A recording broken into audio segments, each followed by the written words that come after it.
कौन सी वाली ज्यादा हो सकती है और क्यों हो सकती है, ठीक है। नॉमिनल रियल से ज्यादा हो सकती है, रियल नॉमिनल से ज्यादा हो सकती है, दोनों इक्वल भी हो सकती है। अब ये किस बात पे डिपेंड करता है, ध्यान से देखना, बहुत ही सिंपल है।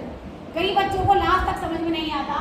दोनों का Q1 सेम है, जो Q1 यहाँ है वही Q1 यहाँ है, अलग क्या है, प्राइस।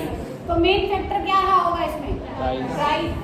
अगर रियल ईयर, जो रियल वाला आपका ईयर है, रियल को कांस्टेंट ईयर कहते हैं, अगर आपके रियल वाले का प्राइस ज्यादा है तो ऑब्वियसली ये ज्यादा होगा। अगर आपके नॉमिनल वाले का प्राइस ज्यादा है तो नॉमिनल ज्यादा होगा। दोनों का प्राइस सेम है तो दोनों इक्वल होंगे। Understand, simple. देखो आपका पहले के टाइम पर नॉमिनल वाले में प्राइस था 10, क्वांटिटी थी 20, इक्वल टू नॉमिनल जीडीपी कितना हुआ 200।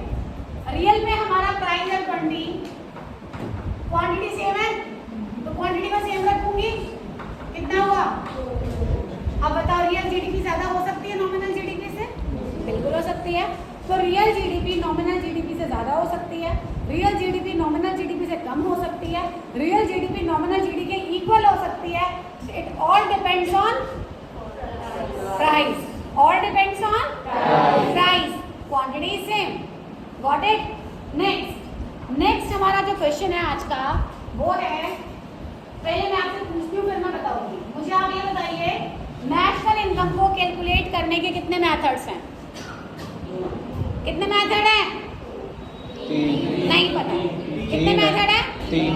Name, income method, expenditure method, value added method. 3 method है। तीनों के लिए मैं आपको एक कॉमन आंसर बता रही हूँ।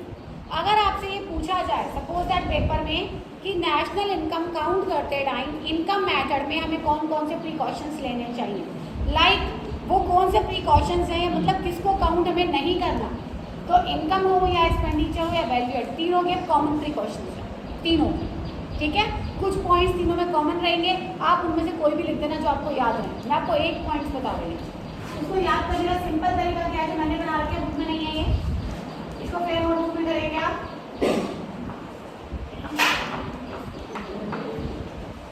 सिंपल है, पहले ये वर्ड्स याद रखिए, DWG सेट, DWG आइए बैठिए, ठीक है।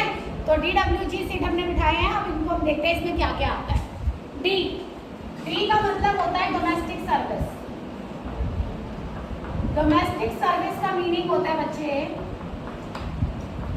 जैसे हमारे पास बड़े प्यारे प्यारे लड़के हैं, वो अपने घरों में जाके वाइट वॉश भी कर लेते हैं कभी कभी, तो ये क्या कर रहे हैं, अपने घर के लिए हेल्प कर रहे हैं, घर का काम कर रहे हैं, लेकिन एक लेबर की वेजेस बचा रहे हैं, लेबर के बिहाफ पे काम कर रहे हैं, तो वो डोमेस्टिक सर्विसेज होती है।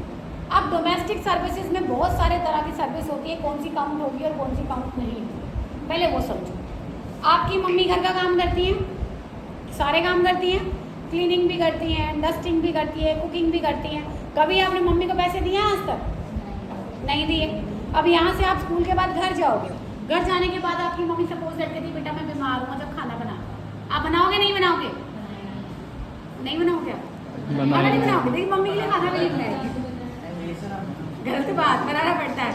तो जब आप मम्मी के लिए खाना बनाओगे तो क्या मम्मी आपको पे करेंगी, नहीं करेंगी, तो ये डोमेस्टिक सर्विसेज, ठीक है। लेकिन वही डोमेस्टिक सर्विसेज, वही घर के लोग अगर किसी प्रोडक्शन एक्टिविटी में एंगेज्ड हैं तो वो काउंट होगा।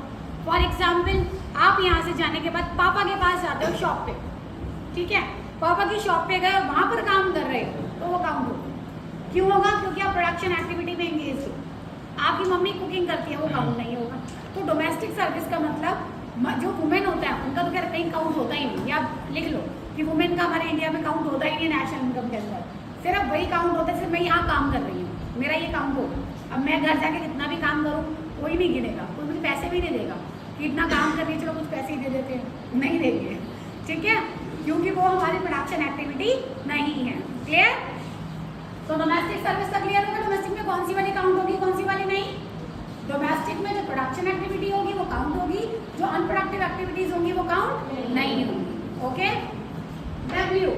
डब्ल्यू का मीनिंग है सार्थक, विंडफॉल गेन्स। क्या है, विंडफॉल गेन्स। विंडफॉल गेन्स क्या होते हैं, विंडफॉल का मीनिंग होता है अचानक से मिलने वाले। वैसे अभी आप लोग बैठे हो, सडनली आपको कॉल आती है, हेलो सर आपने जो फॉर्म फिल किया था आपको मिले हैं 2 लाख रुपए। आपको यकीन हो गया ना, मुझे मतलब नहीं है, but these are called windfall gains. ठीक है, अचानक से मिले, अनएक्सपेक्टेड मिले आपको, आपने सोचे भी नहीं थे। आपने एक लॉटरी खरीदी थी, आपको उसमें इनकम अर्न हो गई, आपने उस इनकम नहीं कहूँगी मैं उसे, आपने उसमें प्राइज विन किया। तो जो आपने प्राइज विन किया वो क्या है आपका? Windfall gains. क्लियर है विंडफॉल गेन्स क्या होते हैं? यस और no? Yes ma'am. These are not included in national income और डोमेस्टिक इनकम, ये किसी में भी काउंट नहीं होते। Third, gains. ये कौन से गेन्स हैं? ये हैं बेटा कैपिटल गेन्स। कौन से हैं? अब कैपिटल गेन्स वो गेन्स होते हैं शेयर मार्केट में। आप में से बहुत लोग हैं जो शेयर मार्केट के बारे में जानते होंगे। शेयर मार्केट में आप शेयर खरीदो, शेयर बेचो, प्रॉफिट अर्न करो या लॉस, कुछ भी नेशनल इनकम में काउंट नहीं होता। बट ब्रोकर जिसके थ्रू आप परचेज करते हो, आप कभी ऑनलाइन पे अगर शेयर परचेज करते हो 1000 रुपीज से सपोज दैट, तो एग्जैक्ट 1000 का अमाउंट नहीं होता, कुछ अमाउंट डिडक्ट होता है, तो वो ब्रोकर की ब्रोकरेज होती है। तो जिस ब्रोकर की ब्रोकरेज होती है, इन द सेंस आपने किसी ऐप से लिया, तो वो ऐप भी तो कुछ लेगा या फ्री में आपका काम कर रहा है। तो जो ब्रोकर की ब्रोकरेज होती है वो नेशनल इनकम में काउंट होती है। बट आपका शेयर सेल परचेज करना it is not a part of national income. ठीक है, क्यों नहीं है? क्योंकि it is not a productive activity. Reason भी पता होना चाहिए कि क्यों नहीं है। जी क्लियर है? दोबारा बता रही हूँ, share sale purchase profit loss count नहीं होगा। काउंट नहीं होगा। खुशी से जवाब दीजिए, दुखो सैड सैड कोई आंसर नहीं देगा।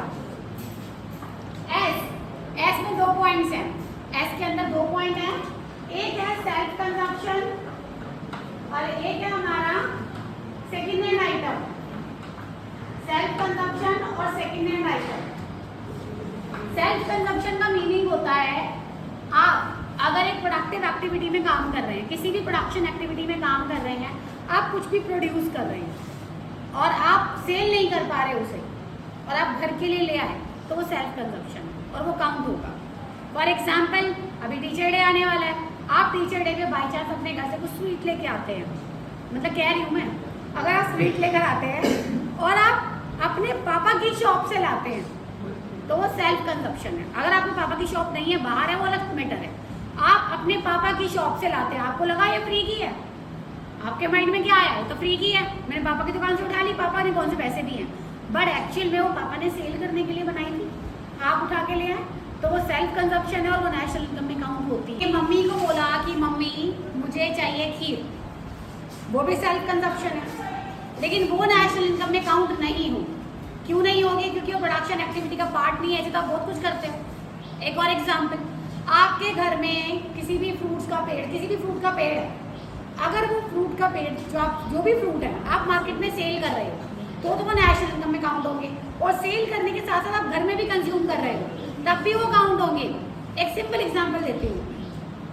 एक फार्मर ने 110 टन वीट प्रोड्यूस किया, 2 टन उसने अपने घर के लिए सेल्फ कंजप्शन के लिए निकाल लिया और 98 टन मार्केट में सेल कर दिया, तो वो 2 टन काउंट होगा या नहीं होगा? नहीं होगा। होगा, क्योंकि उसने प्रोडक्शन एक्टिविटी में से निकाला है।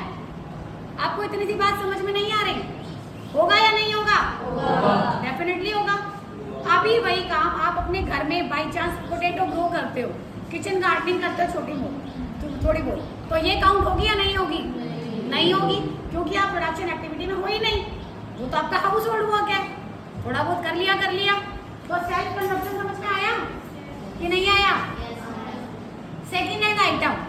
सेकेंड हैंड आइटम, अभी बाई चांस कोई एक बच्चा अपनी स्कूटी किसी दूसरे बच्चे को सेल कर रहा है, ये नेशनल इनकम में काउंट होगा? हाँ या ना? नहीं होगा। लेकिन वही ये स्कूटी आप किसी ब्रोकर को सेल कर रहे हैं और बोल रहे हैं अंकल जब बिक जाए ना तब मुझे बुला के दे देना पैसे, तब होगा? क्योंकि वो अपनी ब्रोकरेज लेगा बीच में सेल करने के लिए। ठीक है, ओके। आपका एक फ्रेंड फॉरेन में रहता है, सऊदी अरब में, ठीक है, वहाँ पर आईफोन बहुत सस्ते हैं। आपने उसको बोला कि भाई आते टाइम ना आईफोन ले आना, मुझे सेकेंड हैंड भी चलेगा, और वो आपके लिए सऊदी से सेकेंड हैंड आईफोन लेकर आया, आपने लेकिन पे किया उसके लिए, तो वो नेशनल इनकम में काउंट होगा कि नहीं होगा? होगा, क्योंकि वो हमारी कंट्री के लिए फर्स्ट हैंड है, आपके लिए सेकेंड हैंड है। ठीक है, तो अगर बाहर से कोई सेकेंड हैंड आइटम अंदर आ रहा है तो वो काउंट होगा, बट अंदर ही अंदर आप इंटरनल कोई आइटम सेल कर रहे हो सेकेंड हैंड, तो वो काउंट नहीं होगा। लेकिन अगर ब्रोकर आ गया बीच में तो वो काउंट होगा। 3 बातें थी, इसमें समझ में आ गई? बाहर से आ रहे हैं तो काउंट होगा, इंटरनल है तो काउंट, बट इंटरनल अगर ब्रोकर है तो got it? Okay. Next I में भी 2 हैं, एक है इंटरमीडिएट और एक है इलीगल। इंटरमीडिएट है और दूसरा है इलीगल आइटम। जितना भी इलीगल आइटम होता है नेशनल इनकम में कुछ भी काउंट नहीं होता। चोरी, स्पेक्यूलेशन और gambling, these are not the part of national income. Begging वैसे इलीगल तो नहीं है बट फिर भी काउंट नहीं होता। तो कोई भी इलीगल एक्टिविटी जो होती है वो नेशनल इनकम में काउंट नहीं की जाती। इंटरमीडिएट तो मैं पहले ही पढ़ा चुकी हूँ। इंटरमीडिएट काउंट होता है? नहीं। कौन सा वाला होता है? फाइनल। कौन सा होता है? क्योंकि इंटरमीडिएट को काउंट करेंगे तो फाइनल में फिर से काउंट हो जाएगा, इसलिए डायरेक्ट फाइनल को काउंट करेंगे। Last one is transfers. Transfers का मीनिंग क्या होता है? भूल गए? हमेशा की तरह वन साइडेड। कौन सा होता है? One sided. वन साइडेड कोई भी ट्रांजैक्शन नेशनल इनकम में काउंट नहीं होती। For example pension and scholarship and बस दोबारा पेंशन, अब ये दूसरी वाली पेंशन ओल्ड एज है तो पेंशन ही। पेंशन, स्कॉलरशिप, गिफ्ट्स, डोनेशन, ये नेशनल इनकम में काउंट क्योंकि ये सारे ट्रांसफर्स हैं। Got it? तो बेटा ये सारे मैंने आपको टोटल 8 करवा दिए। 8 मैक्सिमम क्वेश्चन 6 मार्क का आता है। आप कोई भी 6 पॉइंट्स ले लेना जो आपका दिल करे।